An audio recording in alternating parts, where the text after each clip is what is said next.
Aujourd'hui, donc chaque fois qu'il y a un acte notarié, le notaire est contraint d'indiquer qu'on est dans une zone inondable. Et donc la personne qui achète, est informée du risque. Et puis, chaque fois qu'on a quelqu'un qui se présente au service de l'urbanisme et qui vient consulter notre plan local d'urbanisme, on indique immédiatement que dans nos documents d'urbanisme, un plan de prévention du risque inondation rédigé par l'État et non par la collectivité s'impose à nos documents. Donc la culture du risque est remise chaque fois au goût du jour. Alors la crue de 2003 a été, je dirais, un événement en soi par la montée très rapide en fait des eaux, par la rupture de cette digue. La dernière digue qui a été rompue, c'était en 1993, au niveau notamment de la Camargue. Mais la zone d'inondation avait impacté les bras du fleuve, pas directement la partie supérieure. Les habitants avaient quelque peu perdu cette mémoire, puisque nous avons à Tarascon des lieux-dits qui s'appellent par exemple la Brèche, et qui évoquent justement le fait qu'en 1840, au nord de Tarascon, le fleuve avait rompu une digue, et ce nom est toujours resté. La digue a été restaurée après, dans les années 1850-60. Mais en 2003, ce phénomène a été perdu. L'inondation de 2003, donc c'est une inondation majeure qui a servi de référence sur beaucoup de travaux à l'issue. Tout simplement parce qu'on a atteint des débits sur le Rhône qu'on n'avait plus atteint depuis de nombreuses années. On n'y croyait pas trop, alors j'avais fait apporter des briques chez moi pour relever les meubles, vous voyez, mais ma maison était dans la plaine à 1 mètre de haut. Qu'elle est à 1 mètre de haut, je me suis dit, c'est pas possible que... Voilà, mais au cas où... Donc, et puis, j'avais fait mettre ces briques dans le garage, et quand je suis arrivé à la maison, parce que j'avais affaire à la mairie, quand je suis arrivé à la maison, j'ai dû aller chercher les briques dans le garage, mais le garage était déjà rempli d'eau, donc j'arrivais un peu en retard à la maison, voilà. Et dans la précipitation, bon, avec ma femme, on a remonté, on a mis une brique sous chaque pied du lit, enfin ce qu'on croyait, puisque quand on est arrivé, on avait oublié un pied, et tout ce qui a été dessus, téléviseur, un tapis, enfin un gros tapis, tout ça s'est retrouvé dans l'eau. Cette crue importante a été due à un concours de facteurs avec un Rhône très haut, avec un très gros phénomène cévenol sur l'ensemble des Cévennes qui ont fait remplir tous les affluents du Rhône côté Cévenol, mais aussi un très gros débit de la Durance et des pluies sur le bassin des Alpilles de Tarascon et d'Arles qui ont fait que notamment le Rhône a gonflé, mais aussi, vu qu'on est dépendant du Rhône pour évacuer notre eau pluviale, on s'est aussi inondé de l'intérieur parce qu'on avait beaucoup de pluie, essentiellement aussi sur notre bassin. La commune de Boulbon est soumise au ruissellement de la Montagnette. Donc il y a énormément d'eau qui arrive dans les rues du village, qui étaient plus ou moins bien canalisées, et qui ont noyé les caves, qui ont noyé les garages.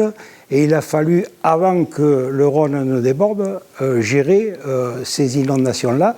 Donc ce ruissellement, où il a fallu sortir des voitures, enfin voilà.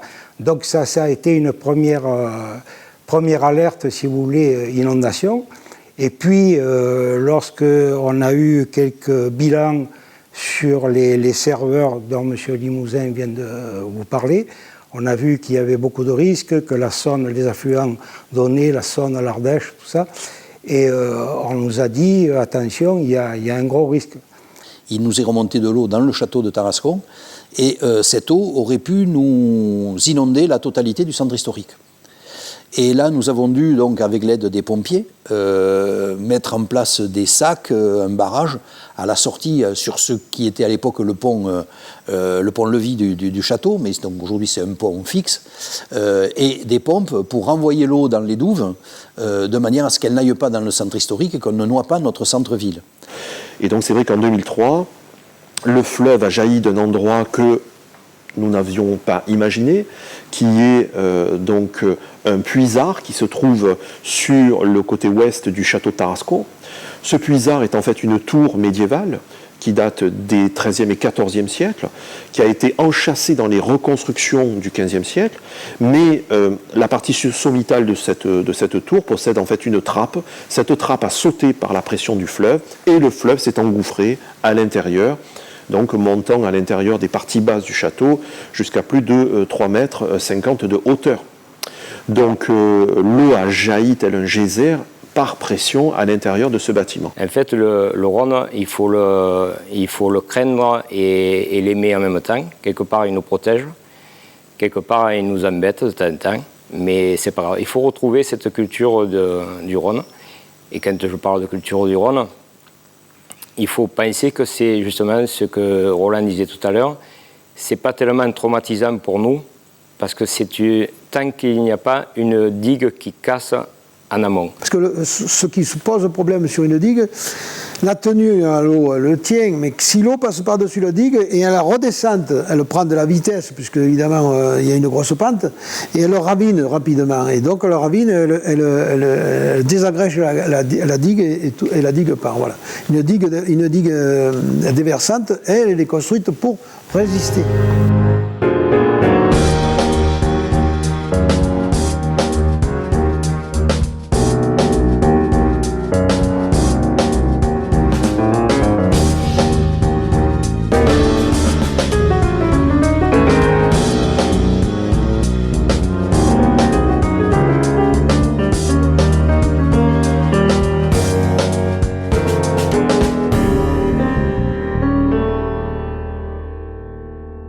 Écoutez, quand même, je vais vous dire une chose, que le matin du 2003, j'ai passé le pont de Beaucaire, on entendait parler de la crue du Rhône, je passe le matin, c'était 8 heures, le Rhône était relativement bas.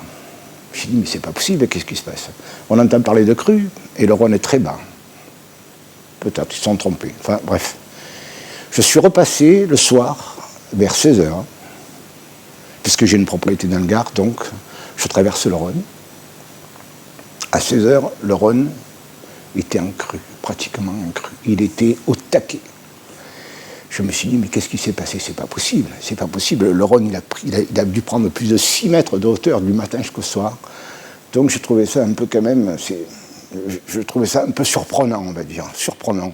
L'adjoint à Tarascon qui s'occupait de là, qui était sur place, me téléphone, il me dit « Catastrophe, on part en courant, ça vient de lâcher. » Bon, j'écoute, je m'en occupe.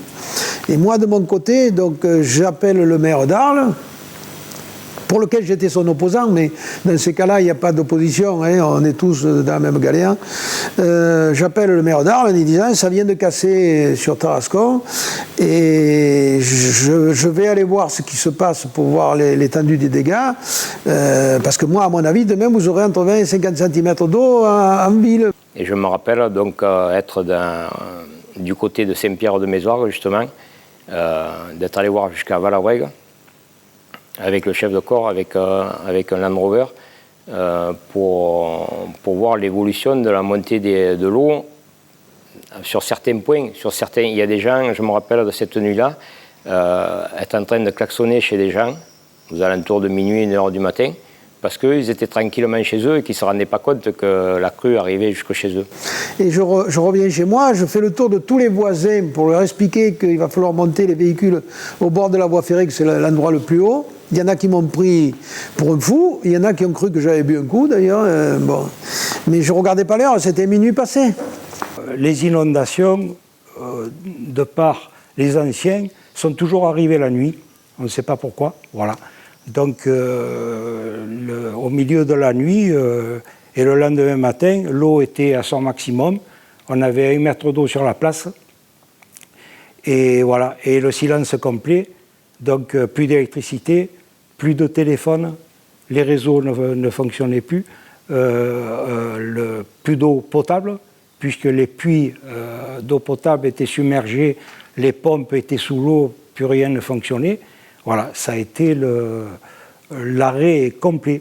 Ça a été impactant pour les populations parce qu'on s'est retrouvé dans des situations d'inondations importantes sur des territoires qui n'avaient pas été inondés parce que protégés par des digues depuis longtemps. à devoir évacuer une maison centrale, une prison de haute sécurité, à avoir des quartiers nord d'Arles qui ont été inondés pendant plus d'un mois.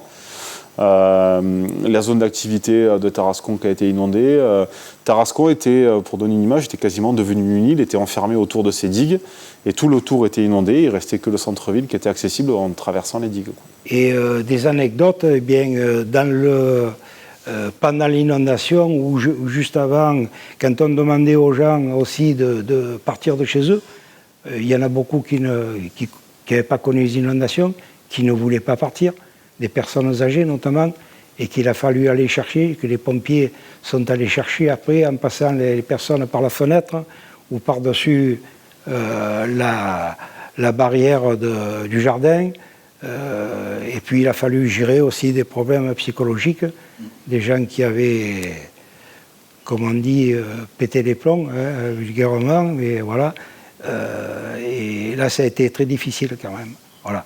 Donc à partir du moment où on a la connaissance de l'arrivée d'une inondation, parce que le principe c'est d'être en veille et d'avoir des signaux d'alerte qui nous permettent d'être prêts à faire de la sauvegarde et pas du secours, à travailler en prévention et pas en réaction,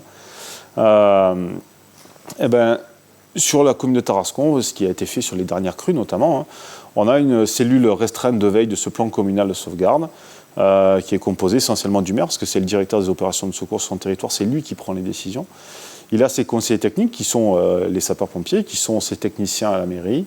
Ça peut être aussi Mandrem qui intervient comme sachant et comme gestionnaire d'ouvrage, qui a toute cette culture de ces ouvrages-là, qui prend ces infos de façon à savoir qu'est-ce que j'active dans mon plan communal de sauvegarde. Alors on a forcément des mesures qui sont prévues à partir d'un certain débit.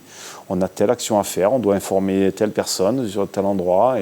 Et tout ça est prévu dans le plan communal de sauvegarde. Et en fonction de la montée en puissance de la crue, on monte en puissance le plan communal de sauvegarde jusqu'à avoir la cellule de crise communale qui est montée dans son poste de commandement. Pour Tarascon, il se situe à la caserne, mais parce que c'est la tradition, il n'y a pas d'obligation que ce soit en caserne, mais ça se situe pour Tarascon à la caserne, c'était un vœu de monsieur le maire, et de façon à pouvoir gérer, administrer cette crise au niveau communal sur toutes les mesures de recueil de l'information et de sauvegarde des habitants. Ils ne vont pas aller faire du secours. On est vraiment sur des mesures de sauvegarde, c'est-à-dire dire aux gens d'évacuer, de se protéger, d'évacuer, prévoir des lieux où on va pouvoir les héberger, eux, éventuellement les animaux, avoir toutes ces mesures qui sont prises, les aider éventuellement à déplacer du matériel. Si ce n'est pas fait à temps, ça devient du secours, dans ce cas-là, c'est les sapeurs-pompiers qui interviennent. Et après, on va avoir, donc, pendant la crue, toute cette veille à faire des besoins de la population, être attentif à ce qui va se passer, à surveiller les ouvrages pour pas qu'il y ait de rupture, à être en alerte pour avoir tous ces signaux faibles qui pourraient nous dire attention, ça peut déraper. Et donc cette cellule vit et se dimensionne au fur et à mesure des besoins et redescend quand la crise baisse. Et c'est toute cette gestion-là qui est mise en place à chaque crue. Alors après, on ne monte pas forcément en échelon complet, mais on s'adapte à la crise.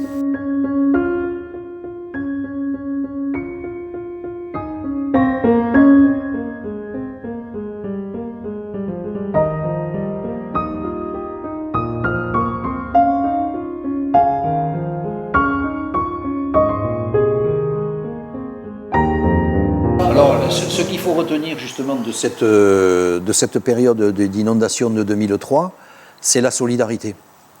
Il y a eu tout à fait quelque chose de tout à fait exceptionnel. Je me souviens d'une intervention que j'avais faite en 2004 au conseil départemental, où je mettais en évidence d'ailleurs cette solidarité qui avait prévalu et qui avait permis, au-delà de toute différence, au-delà de tout ce qui peut aujourd'hui, ou dans une période faste, créer des conflits, là il n'y avait plus rien qui comptait, si ce n'est que de sauver sa peau et celle de son voisin, celle de son prochain. Il y a une solidarité tout à fait exceptionnelle et qu'il faut mettre vraiment en évidence parce que la population là était vraiment, chaque citoyen a été au rendez-vous. Pour en revenir à la solidarité, je pense qu'on l'a toujours connue, cette solidarité. Intercommunal, c'était plus difficile parce qu'on n'avait pas les moyens à l'époque de se d'aller sauver, si vous voulez, on allait sauver le voisin, on allait le chercher avec la barque, mais aller dans une autre commune, c'était beaucoup plus difficile. Donc on était un peu dans chaque commune liés à nous-mêmes, quoi. Voilà. Voilà. Et ça, c'était vraiment intéressant. Et aujourd'hui, beaucoup d'habitants ont été profondément marqués par cette inondation-là. Et quelque part, c'est peut-être positif parce que ça permet de remettre à l'heure du jour ce risque naturel. Voilà. Et ça, c'est intéressant. Je pense qu'il est quand même difficile de vivre avec le Rhône en permanence à nos pieds, quoi. Oui, il y a des gens, mais ça dépend de la sensibilité des gens. Il y a des gens qui le prennent très mal, il y en a qui le prennent un peu mieux. Certes, c'est très, très embêtant. Si vous êtes aidé, c'est sûr que ça va passer plus facilement. Si les assurances, il y a le problème des assurances qui, s'y répondent présent, ben ça passe mieux. Voilà, maintenant, ça fait quelques années qu'on n'est plus embêté avec ça. Alors, c'est sûr que si ça revient toutes les années, moralement, c'est trop pénible à supporter. Lorsque, par exemple, des personnes viennent au service des archives de la ville de Tarascon, qui a un fonds archivistique exceptionnel, notamment au niveau cadastral, au niveau de la mémoire, de l'histoire des propriétés. Beaucoup de propriétaires viennent nous demander des informations, nous demandent de venir visiter la maison pour avoir des informations, tant sur l'architecture que sur les habitants.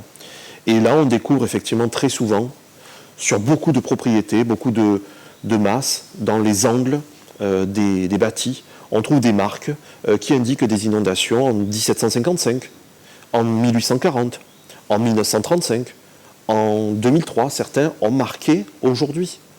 Mais nos anciens, effectivement, avaient une culture du risque qui était présente. D'ailleurs, dans tous les masses, il y avait une barque.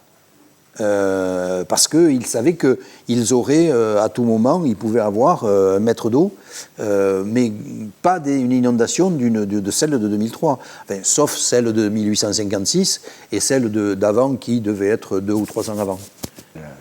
Les anciennes bâtisses ont été faites sur des buts naturels d'après-scale. Puis ça, on a pu le remarquer avec les inondations. Moi, je vois mon frère habiter à Metz, qui n'est pas très loin d'ici, aujourd'hui il ne l'habite plus parce qu'il n'est plus là malheureusement, mais ma belle-sœur l'habite. Et quand nous on avait 40 cm d'eau, lui n'avait pas d'eau, quoi. L'eau arrivait à fleur. Et en plus il est plus bas que moi, donc les anciens n'avaient pas le GPS, mais ils construisaient certainement où il fallait, quoi. Moi je dirais que dire qu'il n'y a plus du risque du tout, ce serait une erreur, parce qu'on est au bord du Rhône. Sachez que les Romains, ils ont construit aussi au bord du Rhône, donc ils savaient les risques qu'ils prenaient, mais quand même, ils ont pris au bord du Rhône. Pourquoi? Parce qu'au Rhône, il y a les bateaux, l'économie peut y être. Dire qu'on est protégé à 100%, ce serait une erreur, parce qu'on ne sait jamais ce qui peut se passer. Mais moi, je peux vous dire qu'on est protégé à 80%. Donc on se prépare, on essaie d'être prêt à chaque fois pour cette crue qui pourrait être plus forte que les autres. Et on a encore des exemples sur les crues de la Roya du 06 cette année, qui ne sont pas des crues qui étaient prévisibles. Et où on ne pensait pas que ces crues pouvaient avoir ce tel débit et la nature reprendre à tel point sa place. Donc, mais on doit nous s'y préparer à chaque fois sans se dire non, ça ne se produira pas ou ça va se produire pour ça. Nous, on doit être prêt à réagir. Le maire doit être prêt à réagir avec son plan communal de sauvegarde. Donc il a été décidé de faire une digue déversante rive gauche du Rhône, donc entre Tarascon, et une digue déversante rive droite du Rhône, entre Beaucaire et Fourques, déjà. Pourquoi une digue déversante? D'abord à égalité de hauteur, parce qu'il y avait répartition à égalitaire de la crue. Pourquoi une digue déversante? Parce qu'on ne peut pas monter indéfiniment des digues pour se protéger, parce que au plus on les monte, au plus ça devient dangereux. Parce que le Rhône, il peut monter très haut. Vous savez qu'avec le changement climatique, de toute façon, on risque d'avoir des épisodes pluvieux très importants. Et ça devient dangereux parce que s'il y a une brèche, la digue casse et vous avez une vague qui peut se répandre donc on peut avoir des morts à la limite. C'est quelque chose qu'il faut continuer à faire, puisque ça permet aux gens, il y a des nouveaux arrivants aussi, des gens qui ont peur des inondations et qui sont partis. Il y a 20% des quartiers bas qui ont quitté la commune à la suite des inondations, parce qu'ils n'avaient pas cette culture du risque. Nous, on est nés sur le territoire et on sait comment ça se passe. Il y a des gens qui sont partis, donc il y a de nouveaux arrivants, et ces gens-là, il faut les informer. Voilà. Et c'est important parce que c'est à cause de ça, cette perte de mémoire collective qu'on a eue, que les services de l'État ont eue pendant très longtemps, à cause de cela qu'on s'est fait prendre un peu au piège par la montée subite des eaux. On a effectivement une culture du Rhône à réapprendre. Voilà. Et là-dessus, c'est un enjeu majeur pour que les jeunes générations, mais aussi les anciens, qui ont une mémoire à partager et avec lesquels nous travaillons aussi, puissent permettre de transmettre cette culture du Rhône. Le Rhône n'est pas qu'un parcours avec des éoliennes le long, avec des barrages en béton, avec des bateaux de tourisme. Non, le Rhône est un lieu vraiment vivant avec des habitants qui aujourd'hui s'en ressaisissent à travers des pratiques qui renouvellent aussi l'histoire du fleuve.